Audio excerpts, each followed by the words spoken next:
Welcome to the Viewless Wings Poetry Podcast, where we celebrate the craft of poetry. Each week, we feature interviews with incredible poets and artists, including Olivia Gatwood and A.E. Stallings, and original poetry read by the authors. I'm your host, James Moorhead, Poet Laureate of Dublin, California, and author of Canvas and Portraits of Red and Gray. On this episode of the Viewless Wings Poetry Podcast, I'm excited to welcome Rachel Abramowitz, author of the recently released collection of poems, The Birthday of the Dead. Rachel is a graduate of the Iowa's Writers' Workshop and the University of Oxford. She has been the editor-in-chief of the literary magazine Wave Composition, an intern at the Paris Review, a stock analyst for 3 months, and has taught English literature at the University of Iowa, the University of Oxford, and most recently at Barnard College in New York. She is the author of The Birthday of the Dead, wonderful book, the winner of the 2021 Marystina Santiestevan Prize from the Conduit Press, the chapbooks of The Puzzle Monster, winner of the 2021 Tomaz Salamun Prize, forthcoming from Factory Holloway Press in 2022, and Gutlust, the winner of the 2019 Burnside Review Prize, Burnside Review Press 2020. Her poems have appeared in numerous prestigious journals. Rachel is currently based in Brooklyn. Rachel, welcome to the Viewless Wings Poetry Podcast. Thank you so much. This is absolutely marvelous. So happy to be here. Excited to have you here, and I just loved reading your book. I loved it so much I read it 3 times preparing for this. Oh, thank you. So The Birthday of the Dead is a surreal, dreamy, at times macabre, and thoroughly mesmerizing read. Anniversary in particular struck a chord with me. Lines like, I married the last spoon in the drawer, the one with a chip in it from when it got caught in the disposer, and word, the sound that hell. Do you start with a surreal image or myth or story and then try to ground it in something personal, or do you find the surreal in personal experiences? Ooh, wonderful question. I would say both. I think that life can be so surreal if you pay enough attention to it. It's so odd when you step back and think, why are we doing this? How did this system get set up? And people just go along with it. And I think at a certain point, if you step back enough, you are able to see how bizarre it really is. So there's definitely an interchange, I think, between life and the surreal, and an overlap. It's definitely a transitive property of surrealism that goes back and forth. So in that poem, for example, I'm sure people have gotten silverware stuck in the disposer before, and it's just such a horrific sound, and you panic and you bring out this tool that is meant to be functional and smooth and comfortable, and now it has become monstrous. You can't use it anymore. Now it's sharp and horrible, right? So and marrying that, so to speak, with the idea of a commitment to a particular kind of life, I think was the spark for this poem.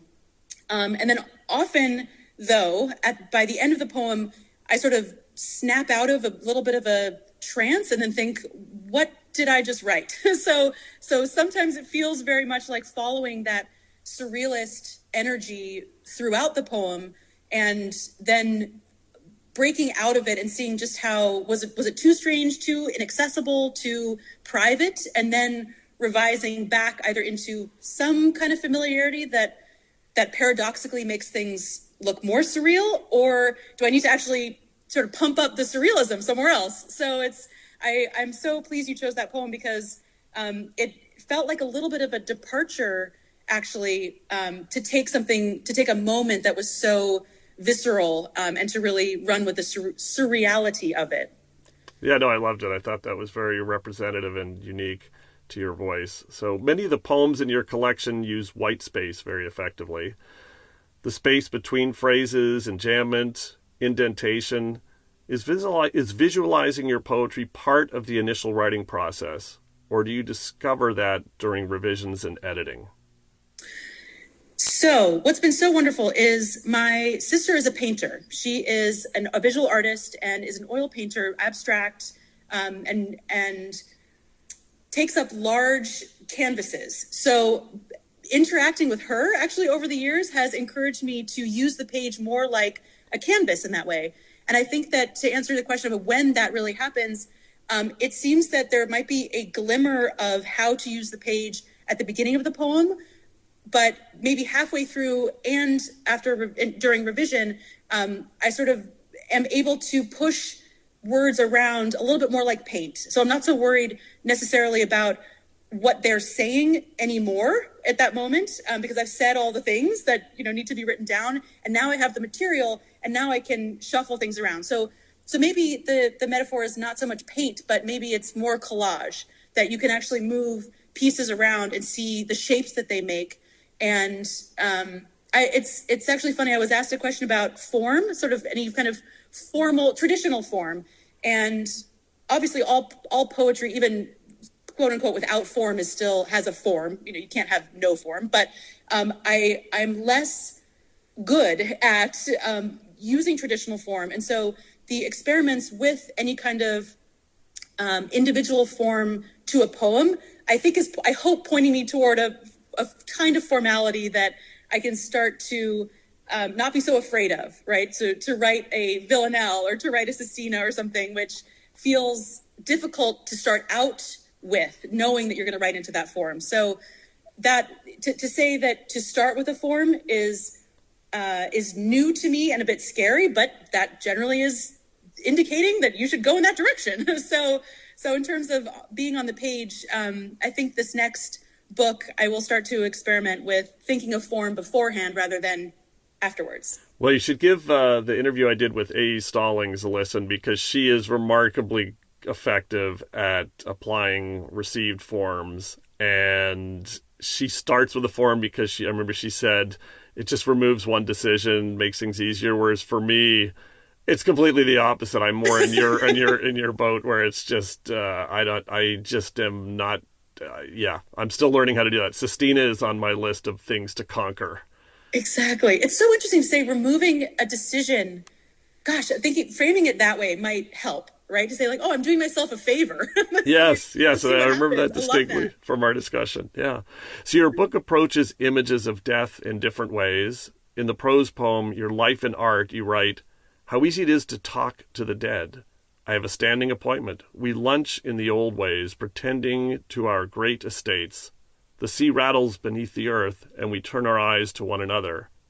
And in Dead Color, you write, "I found I had been doing great violence all along the seams of tulips, the dusky grapes who sang to the bats outside, the lemon-sized body of a bird who lobbed herself at the window, and both I and the painting began to rot like a cantaloupe, that is to say, from the inside and with temerity." How did this theme of death that flows from the title poem become so central to this collection? I am fascinated by entropy and just the ways in which most of our lives are all about combating it, trying to maintain so many things, from the physical world and our physical bodies to systems and institutions. And change is very scary, I think, to our culture. And death is very foreign to sort of, our American way of life, I suppose. There isn't a lot of room to investigate decay and death and absence in that way. And I think there's poets love it, right? Their poems are either about sex, love, or death, right? So I think I've chosen this one because it is so outside of I'm saying sure people have much, much better relationships with death. But I certainly didn't grow up with a lot of understanding about it. And so it is something that fascinates me and is still mysterious to me. And I find every day my instinct is to combat it. And yet in my writing, it is to face it. So there is a very strange tension, I think, between those two energies. And this is in a funny way, it's a safer space to encounter death and look at it askance, look at it from different perspectives. And actually in the second poem that you quoted, I love those wonderful Dutch still lifes, right? That look, on first glance, they look so vivid and alive and living, and then you look closer and there's always something rotting, and there's always a bug, and there's always something, reminding, of course, memento mori, reminding you of death. And I think that that's very wise, right? I think a lot of, certainly the way I was brought up is to avoid any hint of those things and to structure your life so that you only face life. And life is wonderful. I'm not, I'm not going too far that direction, but there is a balance to be struck and a lot to learn from entropy and from change, and those kinds of cycles. So the birthday of the dead, you've got obviously birth and death in those things at the same time, and the idea of a death day that we don't have in our lexicon might be interesting to incorporate and see what it does, even on a linguistic level, to our daily understanding of something that will obviously, and all of us will encounter. I think we all grow up saying, "Not me," but oh yes, you will. So that's hard. Mm-hmm. We touched on this a little bit talking about received forms and A-stallings, but where do you start when you typically write a poem? In my case, I start just by writing down images and phrases and words and the kernel of an idea, but don't really worry about what the heck the poem is or what it should look like, and then I figure that out afterwards. Completely the opposite from what it sounds like A-stallings does. What's your approach to finding the poem? I think I'm a little bit more in your camp. I think that there's a period of reading. So sitting down and starting to write cold has never worked. I think I have to get into that space, almost lure myself into that. It's almost like an incantation or something. Reading other poems feels very much spell-like. Okay, now I'm spelling myself into this space, and it does take a couple of attempts of first lines. Overcoming that inertia is always very difficult. And then once you have those first couple of lines, you might get rid of them. I'm sure you've had this feeling that there's a warm-up that happens, but then you get into the world of the poem, and you're wandering around a little bit and just saying, what's under this rock and what's behind this door, and what kind of creature are you, and sort of figuring out who's in this space, and it tends to flow that way. And then you have to leave the space. I'm always a little bit relieved, actually, when I finish a poem, or actually run out of steam, to be honest. I have not written very long poems because I might still be a little afraid of being in this mental place. I'm like, am I going to get stuck here? Like, is the portal going to close? I better rush out before I'm here forever. So there are those images that come in because I'm wandering around that world, that atmosphere. So it does seem like we're more similar in that way, sort of picking up just the objects that are around. So yeah. Very cool. Lives of New Saints with lines such as, "I do not complain of my injuries. I would take more. Give me the spear, give me the mace, the axe, the broadsword, the Catherine wheel spinning in a lake of fire. So above mortal pain am I," is an example, I think, of the diverse influences in the book. Pure invention, myths, mythology, your experiences all mixed together. How do you approach finding sources of inspiration? And you mentioned that reading before, you don't just go into a poem completely cold. There's some sort of starting point. So what are your starting points? Yes, I always have a couple of books of poems and or criticism and even history next to me. So they're almost like talismans or something. I have to have them in the space in order to be like, all right, this is poem time.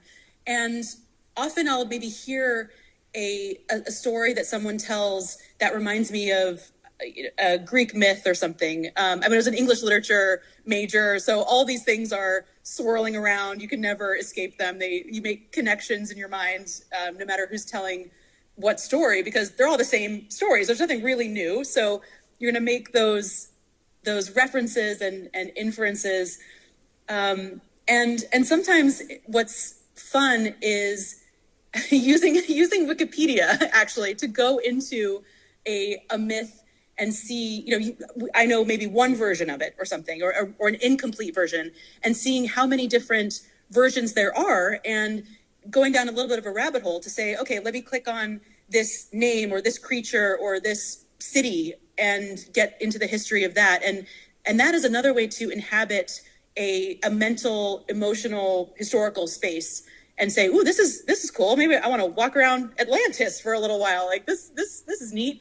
And to start to understand how people throughout, I was going to say space and time, and it really is throughout space and time, have approached sort of human behavior and patterns and solidified them into these stories. And so the story itself is interesting, and the way that it has been retold and revised and conceptualized at different times in history. So those are all swirling around, and sometimes I really don't know where to go in a poem, so or how to start one. So maybe I'll take a line from someone else's poem and use that as a first line, just as a launch pad, right? To say, okay, let me use you a little bit as some scaffolding to start to build. And then generally I can either get rid of it or use it and say, this line comes from this person, that is perfectly legitimate, which I love. And yeah, it's a kind of feels like hunting and gathering also in a funny way, right? It's figuring out what to put in and leave out. And it's really exploring. It feels very physical in a way now that I'm thinking about it. It feels like exploring an actual landscape. Very cool. So do you have, building on this a little bit, do you have a writing routine? Is there a favorite place or time to write, or a technique for getting into flow, which is that doesn't happen every day for me. I wish it did. Boy, I'd be so productive. That dreamy state where things are just cooking. Yes. Oh, goodness. I think it does. Those rituals of reading first do help, very much help with that. I know people who have, they light candles, or they, put on a certain music or something like that. I think I've tried almost everything to get into that flow. And I think I've given up on any routine other than that, because life is so unpredictable, and I'm, working all day and on Zoom all day and thinking about business all day, and then being able to come back to myself in a way, to my real self, and write a poem feels like a relief. At the end of the day, probably, I think I'm too involved in work at the beginning of the day, and, starting your Zoom meetings at 8 a.m. and, got to get into that mode. But I also will say it's really funny. I went to business school, and I had never written more than when I was in business school. So I was in English literature graduate school and poetry graduate school, and you're in it all day, and then there's no relief from it. But having been in statistics class all day, you come home and you're like, oh my God, I can't, that's enough of that brain. Like, let me go nurture this other brain. So that almost became a ritual to be like, all right, I know that if I just get through this decision science class, then I can go home and write a poem. And like, almost that was the impetus or creating momentum for the creativity, because it was so quashed during the day that I came back and I was like, oh, thank God this is not an Excel spreadsheet. Like, let me write some verse, like the antithesis of all the things that I've been doing during the day. So that helped. It's definitely I feel the same thing in my tech industry job during the day, that it's just such a nice pivot to take your brain in this totally unrelated place. So I love it. Yes. Yeah.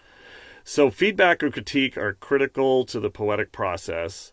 What have you learned both as a poet receiving feedback and when you're an instructor giving feedback that can help listeners be better receivers and givers of feedback? They're both critical skills. And how do you approach the critical revision and editing process in your own work? I've been so fortunate to have recently wonderful readers and editors and people who know and I think and hope like me and want me to succeed artistically in a way that they are now feel they have a real place in. So one of my first readers is actually my sister, who is, again, a visual artist, and she is one of the most incredible thinkers and aesthetic understanders of art that I have ever met. And she will tell me when something's not working and when she loves something. I trust very much when she says, this is good. I know it's good. And when she says, this is not working, I 100% believe her, and I will work to make it work in the way that she begins to see it working. So finding those people, it takes a long time. I mean, I went to Iowa when I was 22 to 24, and that was much too young for me, unformed and insecure in a way about my own work, and to have that kind of critique. I had wonderful classmates who understood my work, and then, some people never will, and that's fine. I mean, that's a market. I mean, that's what makes a market, right? So it's very hard when one is young, I think, to discern between all of your critics who understands what you're trying to do and wants to preserve your voice while helping you evolve into even embody your voice more, and then who, really is just, it's not their style, or there's some kind of resistance to it, which you can listen to and sit with for a little while and see if there's a nugget that resonates with you, and you can work toward experimenting with that kind of feedback. Or you just say, you know what, like, thank you, no thank you. I mean, there's you it's a market for you too. You get to choose, what things work for you and what things don't. And finding your people, your readers, it is one of the most validating, beautiful experiences when you have that exchange. And then passing that on to say, maybe I've been working with someone as an editor on their first forays, into poetry.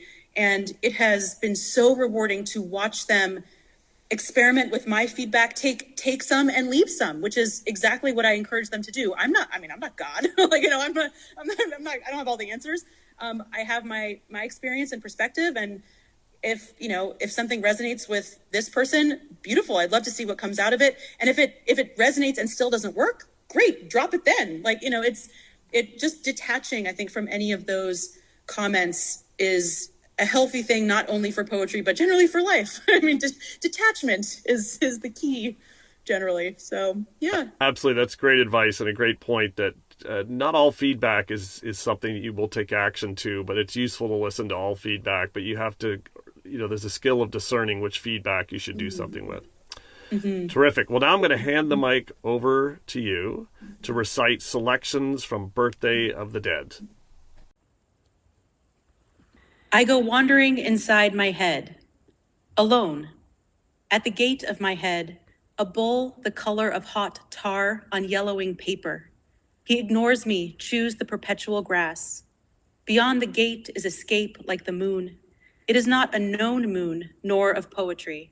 It is a red moon and subtle, and I walk backwards to see where I have been.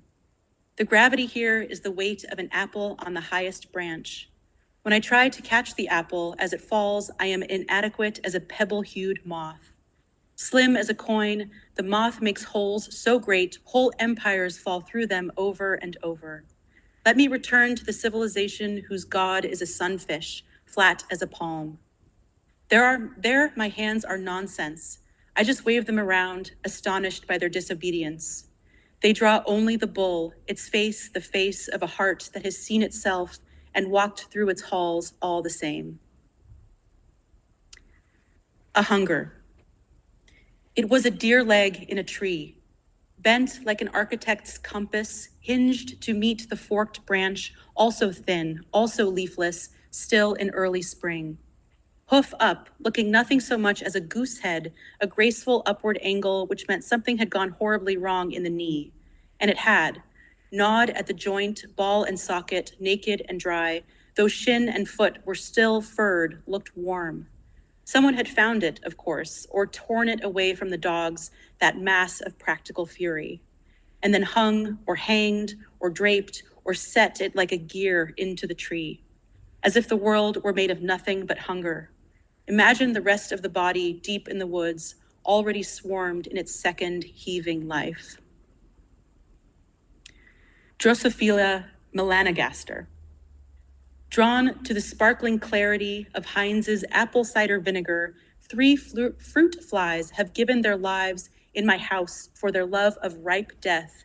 3, let us say it, emissaries of light, tiny zooming angels, sent by life itself to shepherd this banana into its afterlife.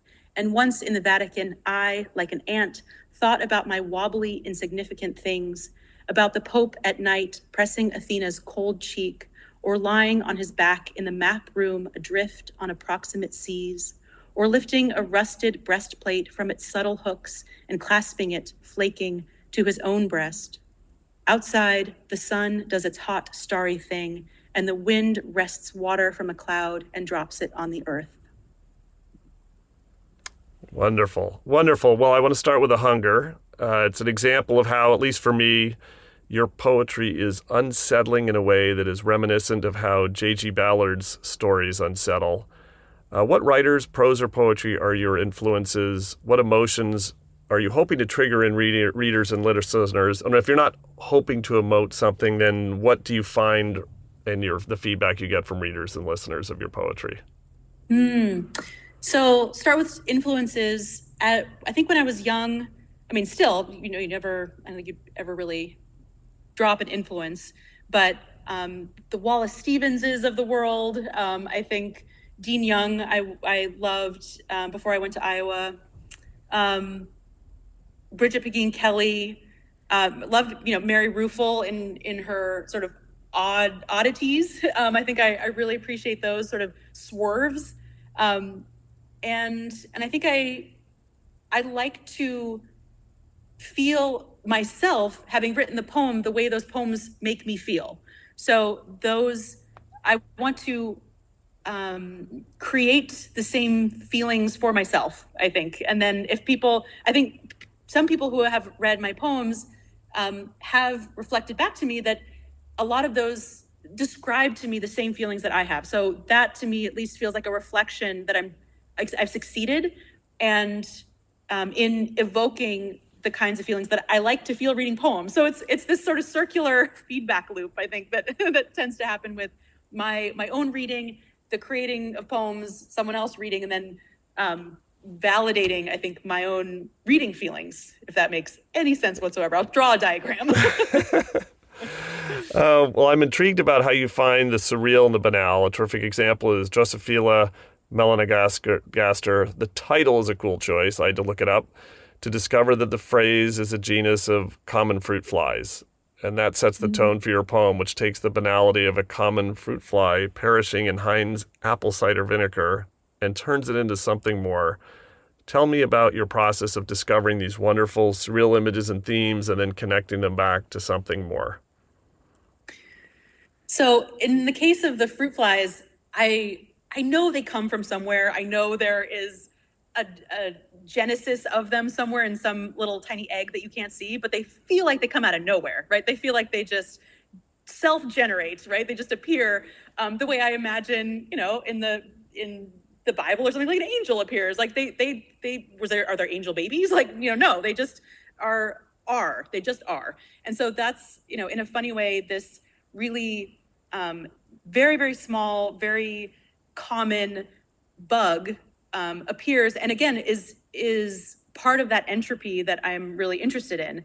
And several summers ago, I went to the Vatican Museum for the first time, and it is astonishing to think that to imagine the Pope or something walking through, after hours and just saying, I'm the steward of all of these objects and a part of a continuum, for better or for worse, right, of a certain kind of culture. And what does it mean for him in his own experience of his own entropy, right? Like he's not immortal, but looking around at these immortal symbols and yet, right, even those statues will crumble someday. So it's feeling into the theme of that kind of decay that this fruit fly in my house in New Hampshire, right, where I have this rotting banana, has some connection somewhere to, the Pope and the Vatican. Like it was kind of a thought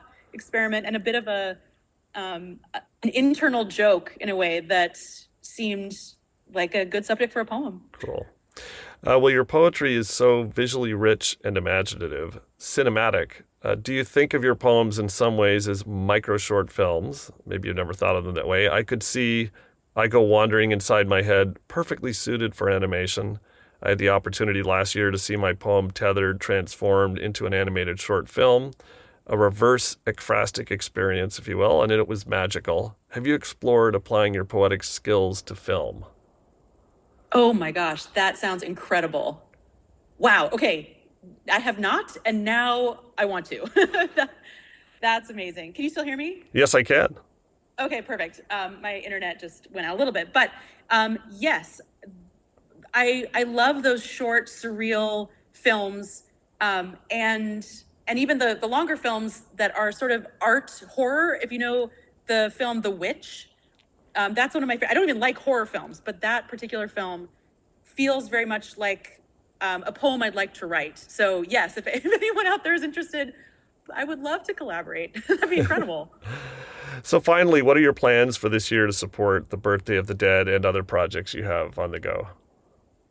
So working on some more sort of marketing, PR, whatever you want to call it, for Birthday of the Dead, doing some readings around, which is new to me. I have never really done that circuit before, so exploring that feeling. And then working on another collection, just keep on keeping on. I think that leaning into a little bit more of that surrealism even more is something that is, again, really fun and an escape from a lot of the daily things of life. Like I just moved to Brooklyn, so a lot of practicalities that we're dealing with, like working on, the HVAC system and the security system and all those daily things that require, other people and many calls and bureaucracy and logistics and, phone calls and all of that. And then to be able to escape for a little while into a surrealist poem, again, feels like that very soothing for the brain. So it is both a working on a new collection for the collection, and then also as sort of therapy. So it's a good balancing energy. Wonderful.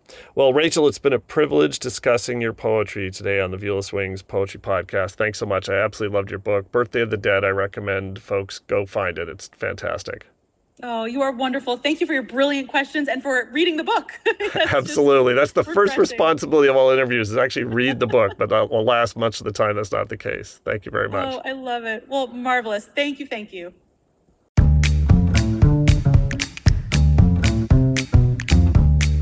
The Viewless Wings Poetry Podcast is written and produced by James Moorhead.